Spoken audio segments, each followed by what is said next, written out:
there was something that I was wanted to continue from the fourth video, and now I can't remember what it was.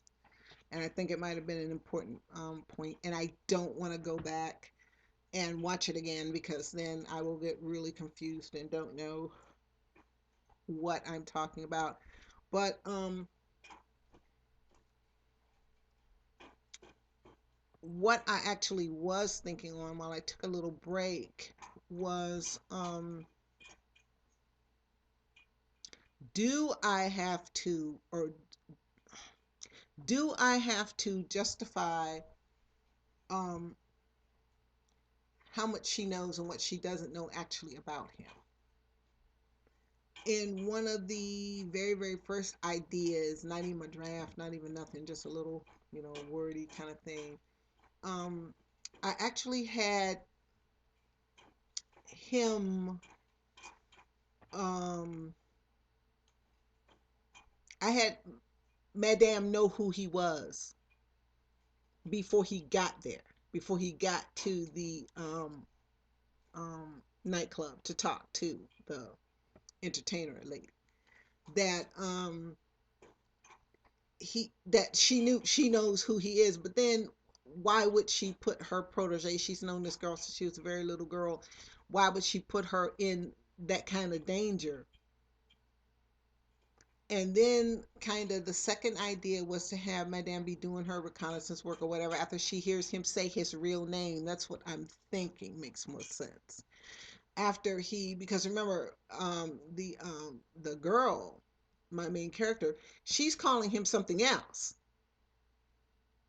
She's calling him something else, the name, like his middle name and his grandmother's maiden name, like that's how he introduced himself to her in Switzerland. So that's what she's calling him. It makes more sense that Madame would do the reconnaissance work on him after she finds out what his real name is. See, and I have the scene in my head. She's standing there with the folder and she's reading it, reading it, reading it. Um, then I think I had her throw it in the fire after she stands there and contemplates should she tell, the girl, the heroine, should she tell her what she's found out about him? And then it's going to be one of those things, we're not going to go there. We're not going to go there. It's enough to infer, and I think that's a danger part. And then I have to not, like I had talked before about not having this be the stereotypical, he falls in love with her and all of a sudden he just can't do this, and then he jumps up and goes, I can't do this, and and then he goes off to Berlin to tell them he won't do it or whatever, call for the love of her, and it can't be that pat. Um, also, too, but I don't want to over romanticize it, because what I want to leave the romance for is the couple that has no romance. They really don't have anything other than trying to help the other one survive. That's all, the two in the camp. That's all they've got, you know. And she's been a socialite, not, really caring, rich girl, it's kind of, arranged marriage sort of thing. She maybe kind of likes him, and she's kind of been in her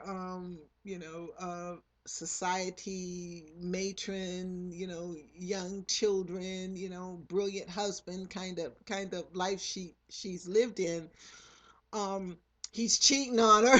He's done these things, that's just, sort of more or less expected. I don't want to say that word, but more or less that kind of thing. And so they had these other things in their lives. They had these other things, cars and money and mistresses and dance teachers and, crazy stuff going on, children and, a full calendar and all these things going on. And he has, his mistress and his other pupils, and, he's composing and, doing all this other stuff. And all of a sudden they have nothing. All of a sudden there's nothing. And that's something I'm really um, looking forward to. And I think that's going to be the biggest challenge, is writing that part. And not so much because I'm not going to dwell a whole lot on what, I mean, we know what happened at the camps, okay? Okay. But, and it's no need for that, you know, it's no need for that. Boy in the striped pajamas is one scene, and that's when they get caught. Um, well, okay, I'm not gonna tell you because I want you guys to read the book, but it's only one like visual of that, you know, and I don't want a lot of visuals of that, you know, stuff. I still haven't figured out if the, oh, this is not fur, by the way. I've told you guys that before, but I haven't figured out. Okay, it would be too pat and dry for them now to discover this wonderful love, and then they both get out. That's another facet to the whole thing of how of the timing. So they have to be liberated if they're going to be liberated. I don't know. I don't know. I don't have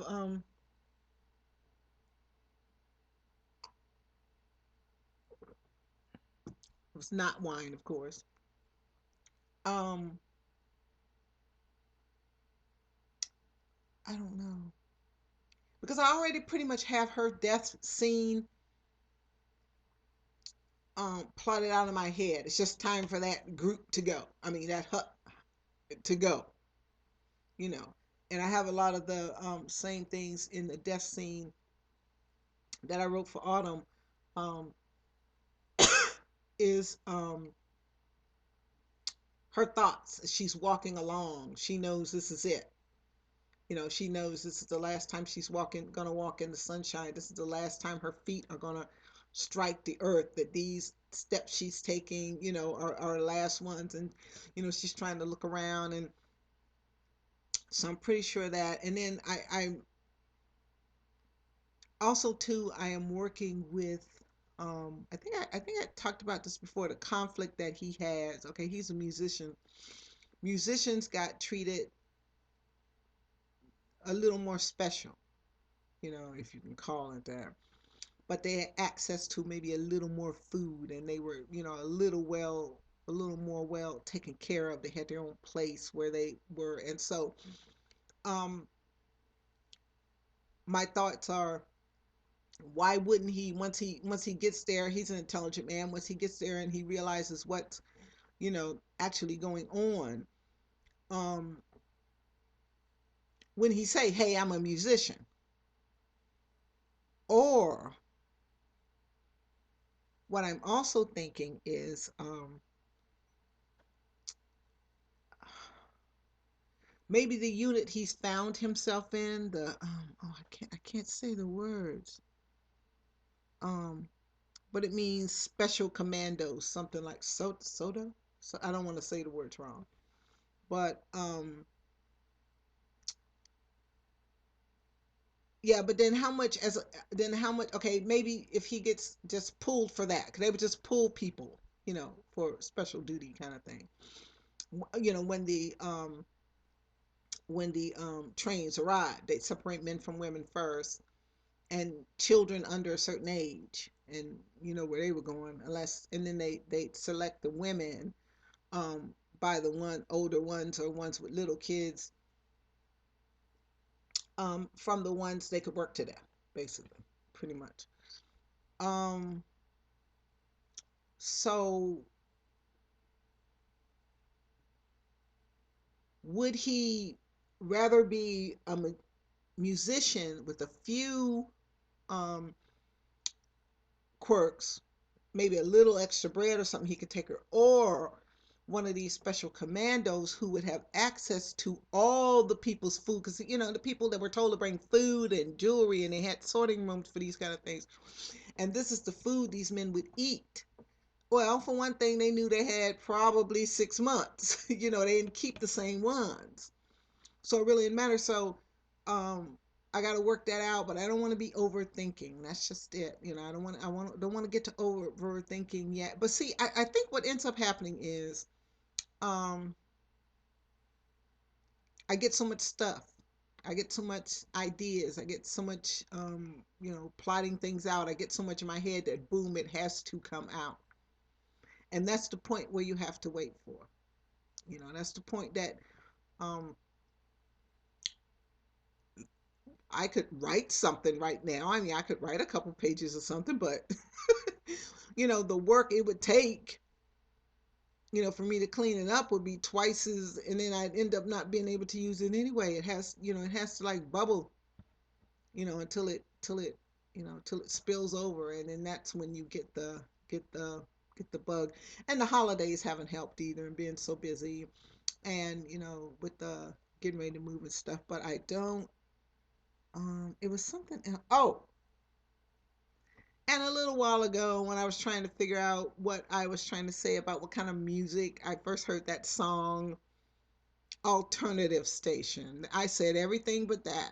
But that's an old people thing. Old people do that. I think it's pretty crazy though. I think it's pretty crazy. Oh, and some of the minor characters in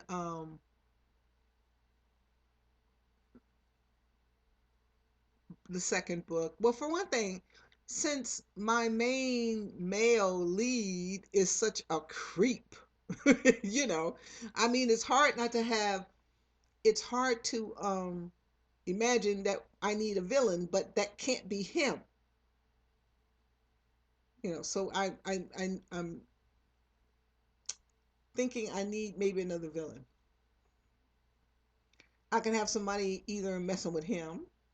I mean, there are plenty of bullies at the camp. We got that covered.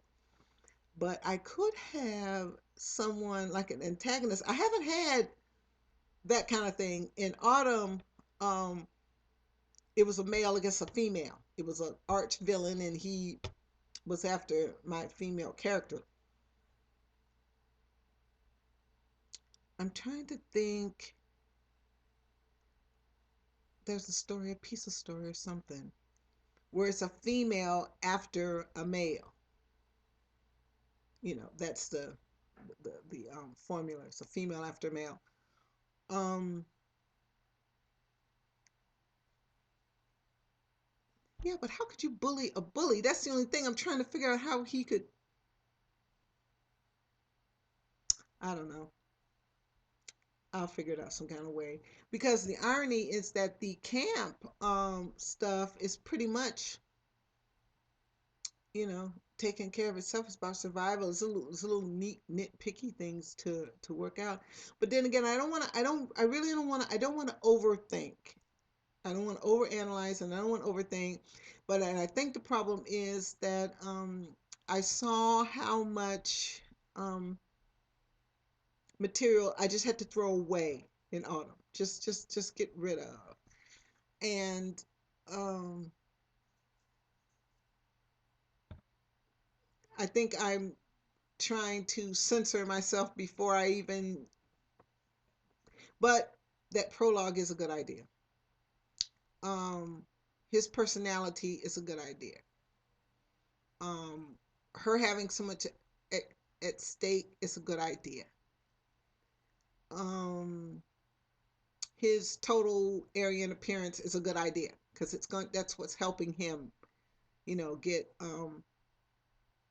also, and it came to me too that he's probably being groomed for something else we don't know. And also too, it is known that he's got ideas of his own as far as where he wants to be, in the machinery, because he says in the or is it, it's either after he's gone to the show, because the night he goes to the show, um then they go to some um call girl thing. I mean, it's like, high class hookers, and he gets like a Michael or something. And um and then he goes back to his hotel, and he's laying there, and he's thinking um about what he wants, that he wants power, and he knows he's being groomed for a slot higher up.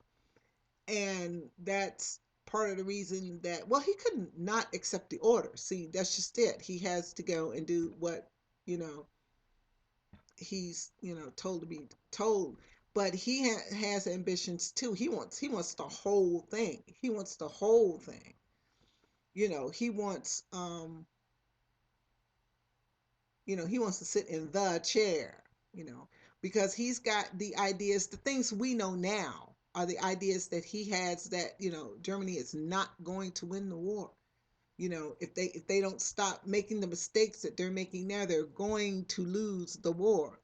And he thinks he knows what to do to win, you know. And he's got that kind of thing going on. And then he's got, I don't know how in the world he justifies being with her. The only thing I can see is, like I said before, when he first met her, it was just going to be something novel, something freaky he did, But as they, and I don't think he anticipated they'd write that long, that it would be that long of a um, correspondence, that they would, really get to know each other during this, this time that they write back and forth. And he really begins to feel something. I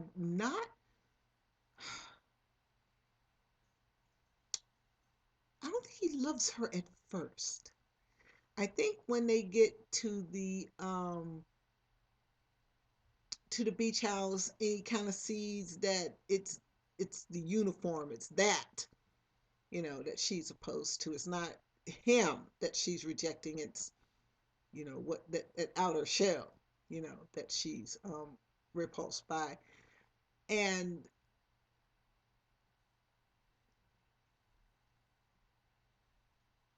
but is she though? I mean,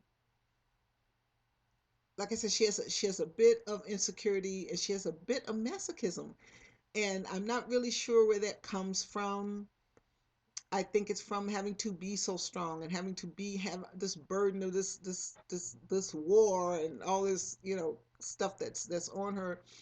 These things are happening around her. Then, she finds out this guy, she thinks, this is going to be her only thing that's sane in the world. And, he's, oh my gosh, But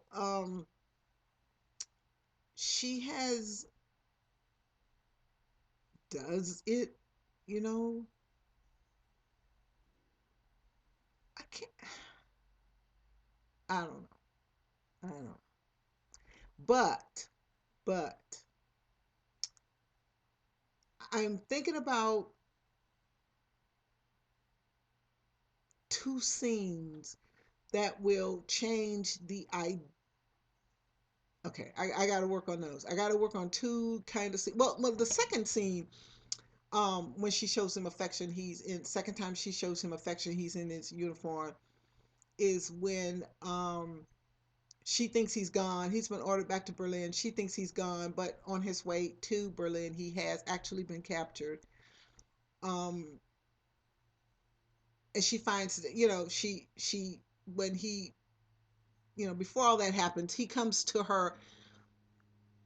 What happens is he comes to her door in the middle of the night again and tells her that, and she's thinking, oh my gosh, you know I hadn't heard anything. Are you kidding me? The allies are going to be here in 48 hours. He's like, well, that means I have 40 hours to spend with you. And some different things happen. And when she realizes he's there, um he's at the door. She hasn't seen him in weeks, and she throws the door open, and she just jumps in his arms and kisses him. Then there's another scene I'm playing with.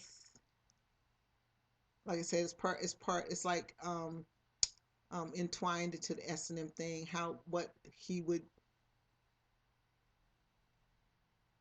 I don't know. So my throat is very dry. I think it's time for me to stop. Once again, I want to say Happy New Year to my fellow YouTubers. I want to say Happy New Year to my son, my daughter-in-law, my grandkid. It's Grandma. Here's Grandma. My peeps in Japan, my family on the East Coast, my family on the West Coast, and my Facebook fans, and my Japanese peeps. And I want to wish all you guys a very, very blessed and happy new year. Bye bye.